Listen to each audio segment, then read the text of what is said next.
Welcome to Latinx YC, where we discuss all things related to U.S. politics from a Latino, Latina, and Latinx perspective.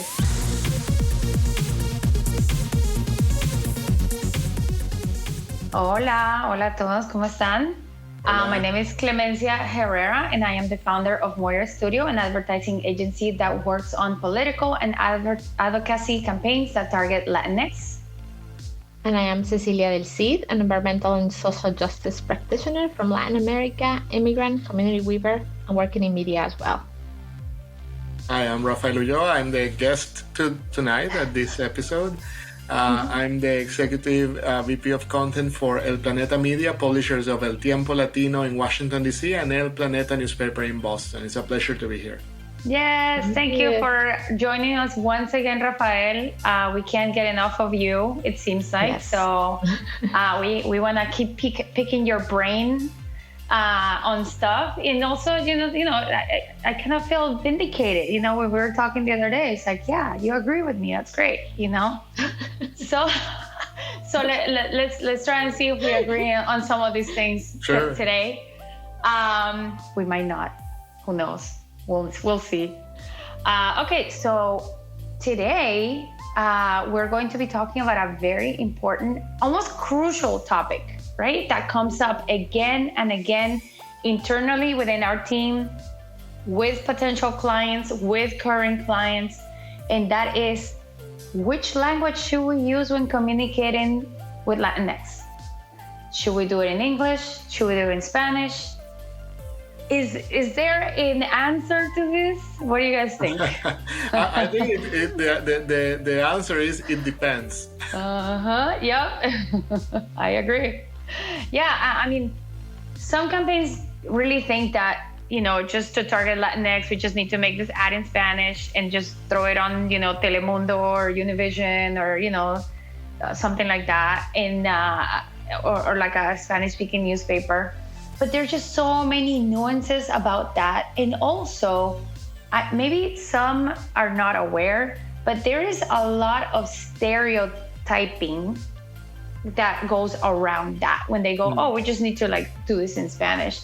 We're kind of building a stereotype around who is it that speaks Spanish? That's one. And then second, it's like, oh, well, all the Latinos speak Spanish, so it's just throw this thing in Spanish. And yeah, I think we've talked about this in other episodes that, some second generation Latinos were not taught Spanish. Yep. And their parents didn't teach them Spanish. So not all Latinos speak Spanish.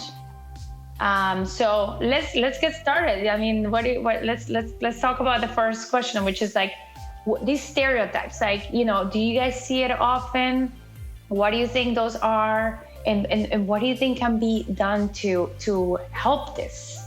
Well, I think the stereotypes are true, in this in what we're talking today, and it's kind of automatic, right? When you hear a Latino name, you will meet Mr. Juan Perez, just to use the name, the most popular name we use when we talk about someone like Juan Perez, Mr. Juan Perez, right? So if you're gonna meet Mr. Juan Perez, you might expect that Mr. Juan Perez speaks Spanish, right? Because he's a Latino.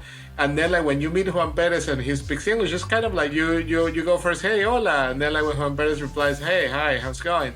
And then you are unconsciously, I guess, stereotyping, you think he will speak, but then Juan Perez might be a second, third generation Latino, and maybe he didn't learn Spanish at home. Maybe he learned Spanish in high school, but not enough Spanish to feel comfortable speaking Spanish. So you see a lot of that, and some of the people I have talked with, they kind of they even apologize, say, "Oh, I'm sorry, I don't speak Spanish, but I feel so guilty because of that." And I say, "Hey, that's okay, Yeah. I mean, you not because your name is Juan Perez or you have a Latino background, you must speak Spanish. It would be great, as many Spanish, Chinese, French, any language you can speak is an additional."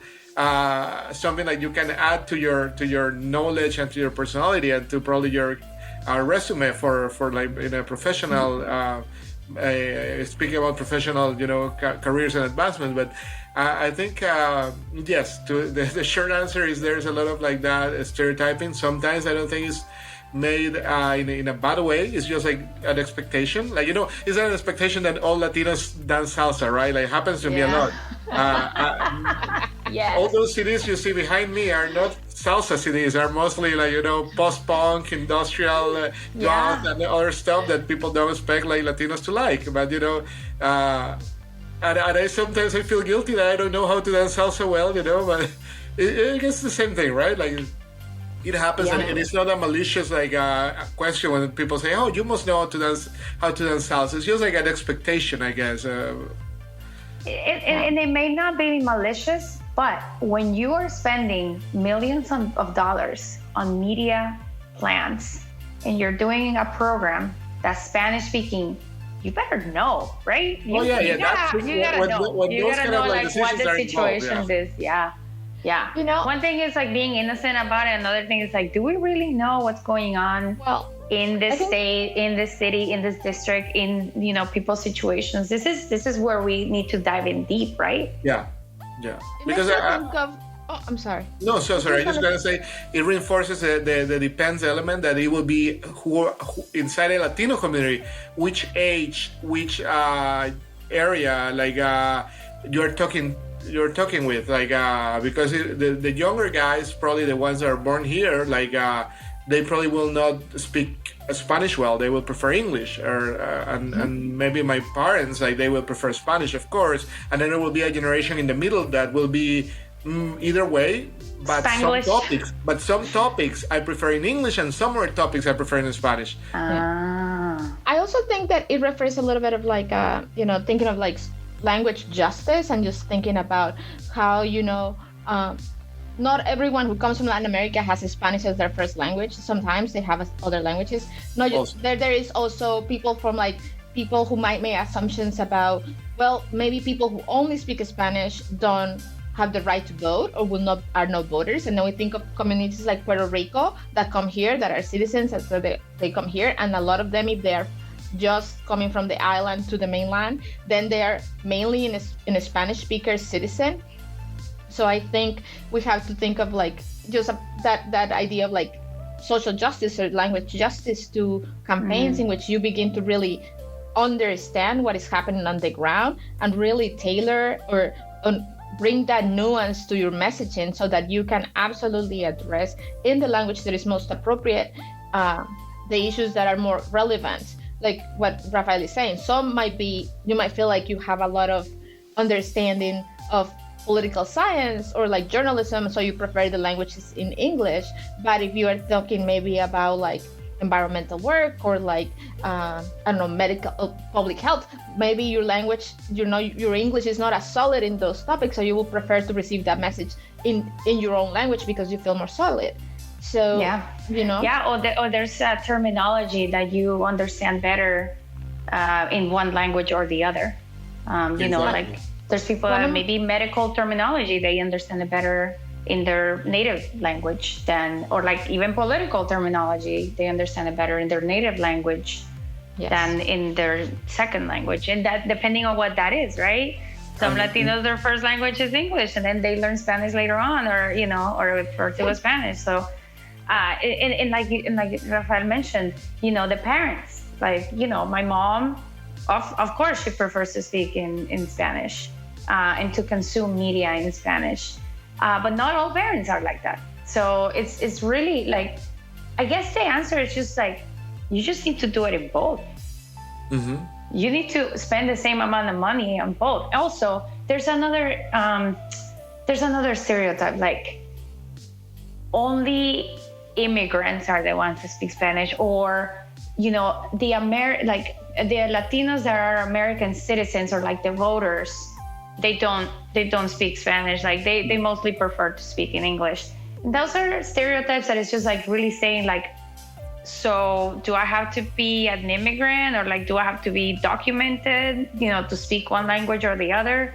And that's like a painful area right there, right? That it's kind of like, are you just really putting people in boxes?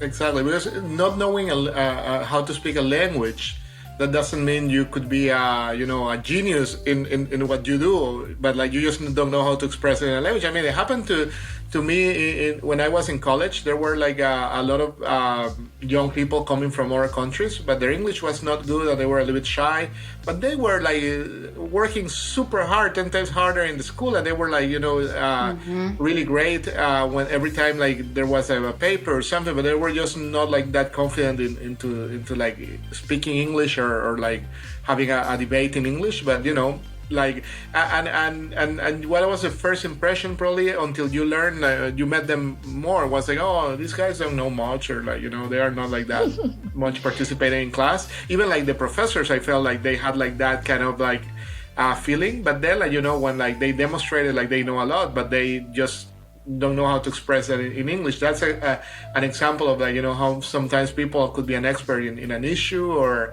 an authority in a field, but just they cannot express it in English.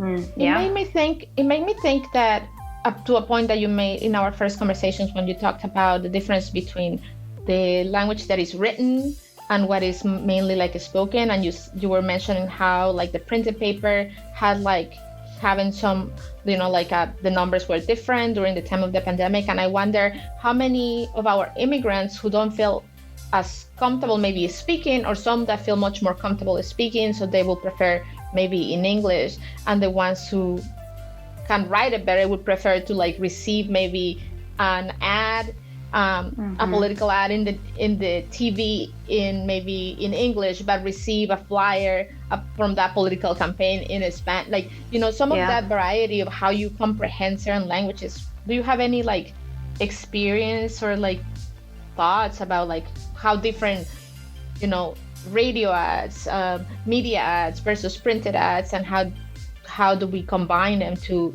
mobilize the community politically? Yeah, I think for like when you're talking about audio, I think like then you have an active voice of someone like that is talking. So in that sense, I think like it always connects better when you have like someone that is probably, I wouldn't say like famous, but it's probably part of the community or well known to a community, or like from I mean, if you want to reach a Salvadoran community, use a Salvadoran a Spanish speaker who's from El Salvador. Like I give you an example of some. I don't know if this was intentional, but I think it was a great execution. Like in the metro in Washington D.C., right? They have like announcements like. If you see something, say something, like the usual announcements. But they have like also they have them in Spanish, and they cast. I don't know if it was a casting or was just like some random person, like, but they like pick a lady who's a Salvadoran lady. I can imagine her like to be probably in her mid-50s, who is like a lady you could relate to some. To a Salvadoran lady like that you can meet in the street, to someone like very friendly voice with a Salvadoran accent, intonation and everything. And I bet like I'm more like inclined to probably listen what she's saying. That is like a random like professional voiceover like from someone speaking Spanish. And you bring up a great point. And I don't know if the people that are not very media savvy out there. Commercials, when you hear the voice, that is a professional that is, talking in a studio, and it's like professionally recorded. And there's tons, it's called voiceover talent. And there's tons of people out there that speak full Spanish, native Spanish, and they have, and they can speak in accents, like in their own dialect. So like, you could get someone that has a Colombian accent from a specific part of Colombia, because there's different regions in the United States that have different, Colombia. Like for example, Boston here is full of paisas, full of people from Medellin. And then you have other regions that have more Bogotanos. And so something like that. But also like, the Mexicans, like you can have like different dialects from Mexico, and same thing. There's certain regions in the United States that have Mexicans from certain regions in Mexico. So it's like, it's so important to really take the time and dig in and like, like I said, take a deep dive into who lives there, and how can they relate. You mentioned that the messenger is very important. If I get served an ad and it has a person that has a speaking Spanish but has an English accent, I'm like, this is just a lazy try.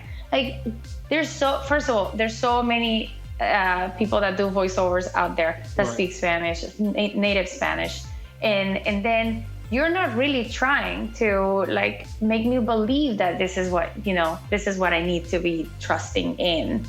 And so it's like, it really does come down to the details, and like you can hear an accent, dialect. I mean, when English speakers, you can hear an accent from miles away as well.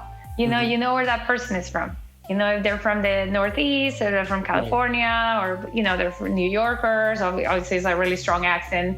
Bostonians and New Yorkers have very strong accents, but there's also, like, you could tell the Midwest accent, and which is a lighter, more nuanced dialect. So it's kind of like, it's just like that. And there's so many dialects and accents, also slang, like if you want to use some slang just to be a little bit more approachable. It's like everybody's always looking for that neutral Spanish, voiceover, and it does pay to kind of like, go in a little bit more and do very culturally appropriate voiceovers. And even not only culturally appropriate voiceovers, but also when you're doing a print ad, or, you're getting a flyer, exactly. It also pays to use some, very nuanced dialect, slang that people can relate to, that then, people can say, you get me, or you're just like me. Like that lady, that Salvadorian lady, anybody would be like, oh, I can trust you, or hey, I can talk to you, I can have a coffee with you.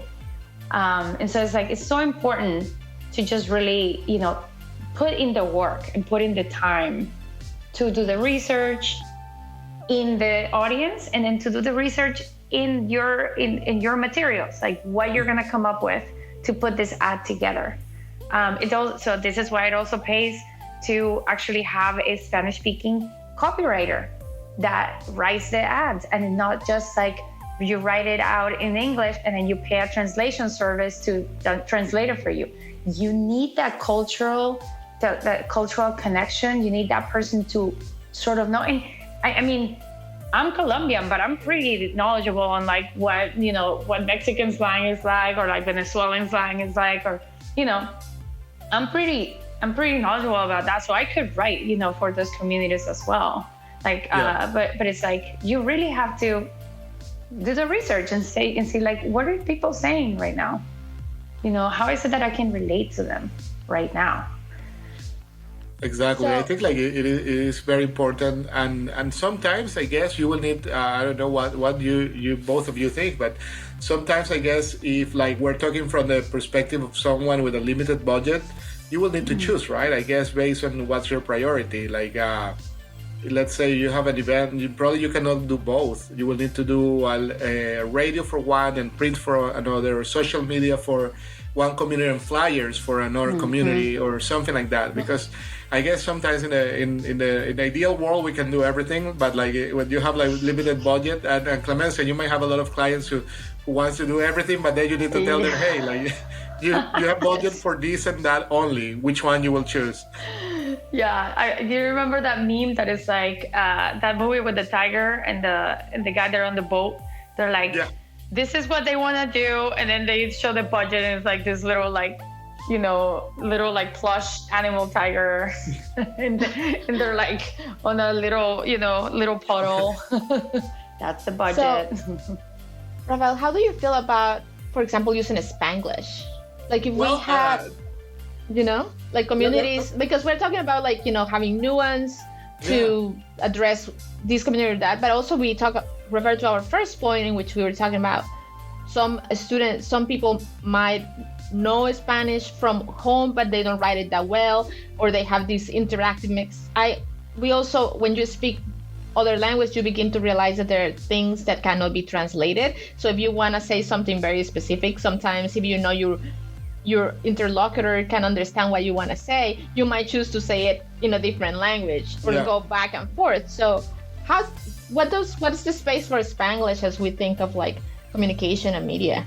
I think like it's a very good question. I don't know if you have read this guy or you know him, but there's a guy in Massachusetts in Amherst. Ilan Esteban is his name. So he is one of the pioneers of Spanglish from the academia. So he's a professor, and he formally wants to make the Spanglish a thing. You know, he says Spanglish is the way to go. I think he wrote the Quixote in Spanglish. He rewrote it in Spanglish. He translated it. He translated yes, he translated in this case to Spanglish. So well, his theory is that we should grow with the language. So that's where we're going. That's when people are mixing. People say voy a pagar los biles, right? Like so the bills became like the biles.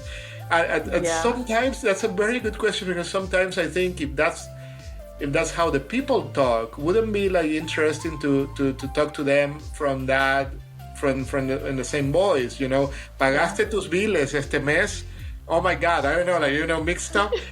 Probably. So I think some people would kill us, but I mean, I personally like Spanglish.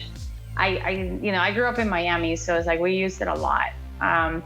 I mean, one thing is like combining the words and like making them into Spanish, but another thing is like you just use a word in English, or you use a word in Spanish when you're talking in the other language, like because that particular word just didn't have the same meaning or connotation in the other language. It's like, I don't know. Like I remember, when I was living in Spain and I was, doing this ad. Oh my God, Spain is the other extreme, right? They're very strict with their Spanish. And so I it was like we were doing something about pictures, and I was like, the cheese, like, just like mild cheese. Or whiskey. And they were like, cheese. What do you mean cheese? Like, it's gotta be like patata or something like that they say. I'm like, patata. But you're not smiling when you say patata. Anyway.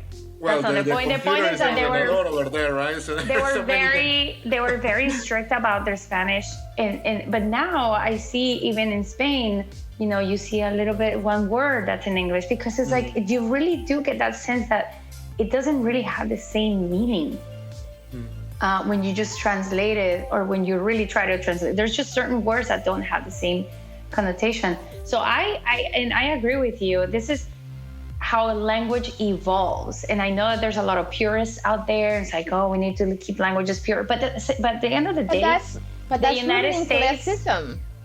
Exactly. And also the United States, we are creating our own kind of ethnic group, right? As Latinx here, because we are definitely not like our fellow Latin Americans.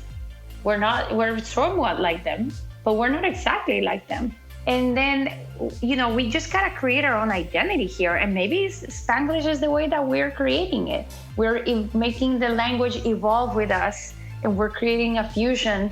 And maybe this is just like where things are going. And so it's like, you can't just be so rigid about something like language, which is something that we are just using all the time. And this is how we communicate, and this is how we project our feelings, and how we connect with each other.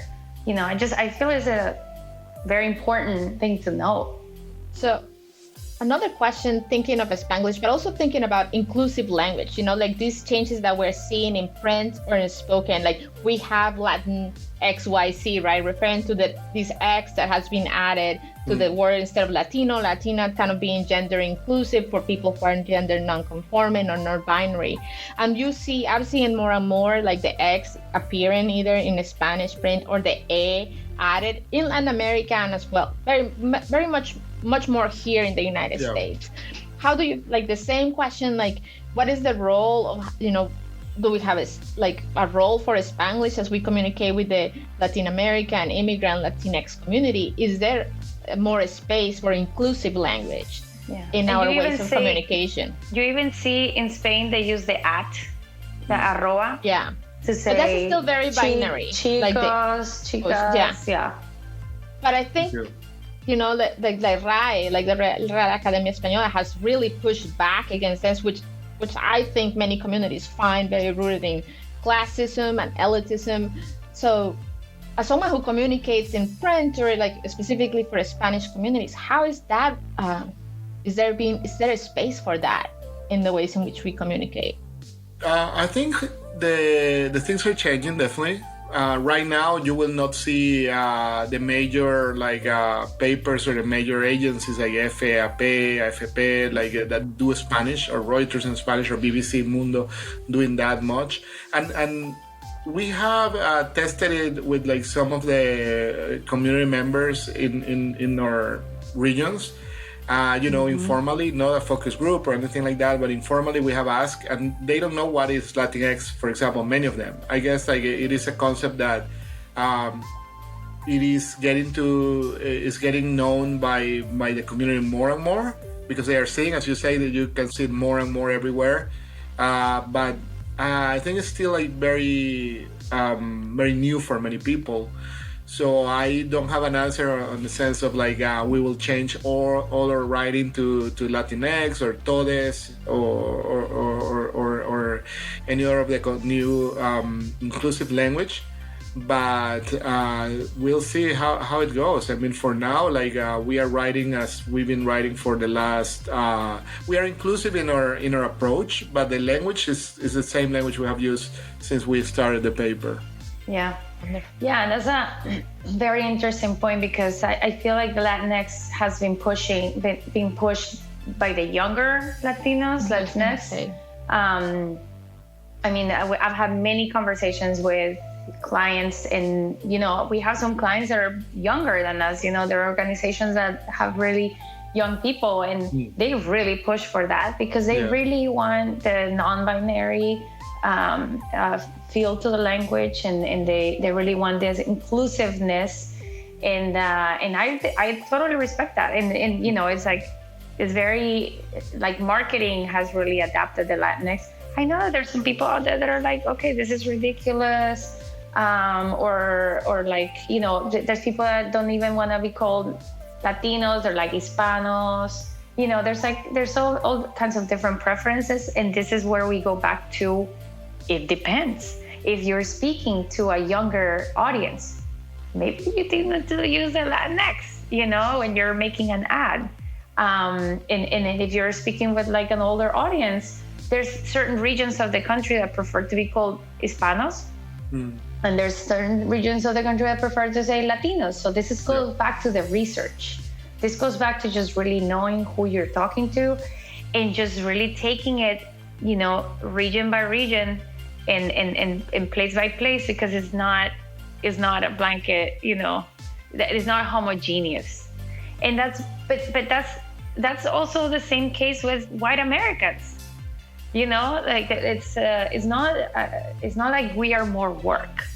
This is because I feel like some people just feel like, communicating with just Latinos is just so much more work because it requires so much more research and nuances. And I'm just like, you guys do the same thing with white Americans. It's very nuanced. You can run an ad that runs in New York and put it in Missouri, and it will have the same effect.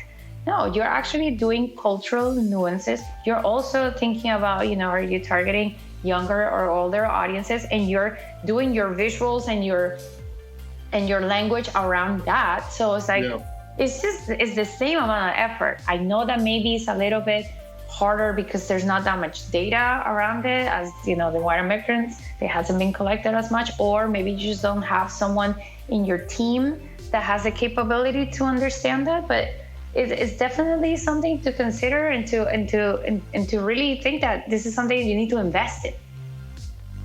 Yeah, definitely. That's a very important part. Like you were mentioning, research. Like for example, another thing that sometimes you need to consider is where do you live, right?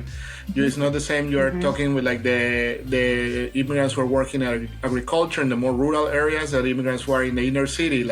Probably the messages they are expecting to hear are different, and the necessities that what they need are different needs too. Yeah, definitely. Well, we are reaching our time. So Rafael, thank you so much. This has been so interesting, and I could keep talking for another couple hours about this. But I'm sorry, there's not a definite answer, right? We knew that before we begin. Like, it's hard to tell you, like, go this way or go that way, like. But yeah, there's not a definite answer, but I definitely think it gives us a lot of insight into, you know, what the path is. You know, we have our work cut out for us like this, you know.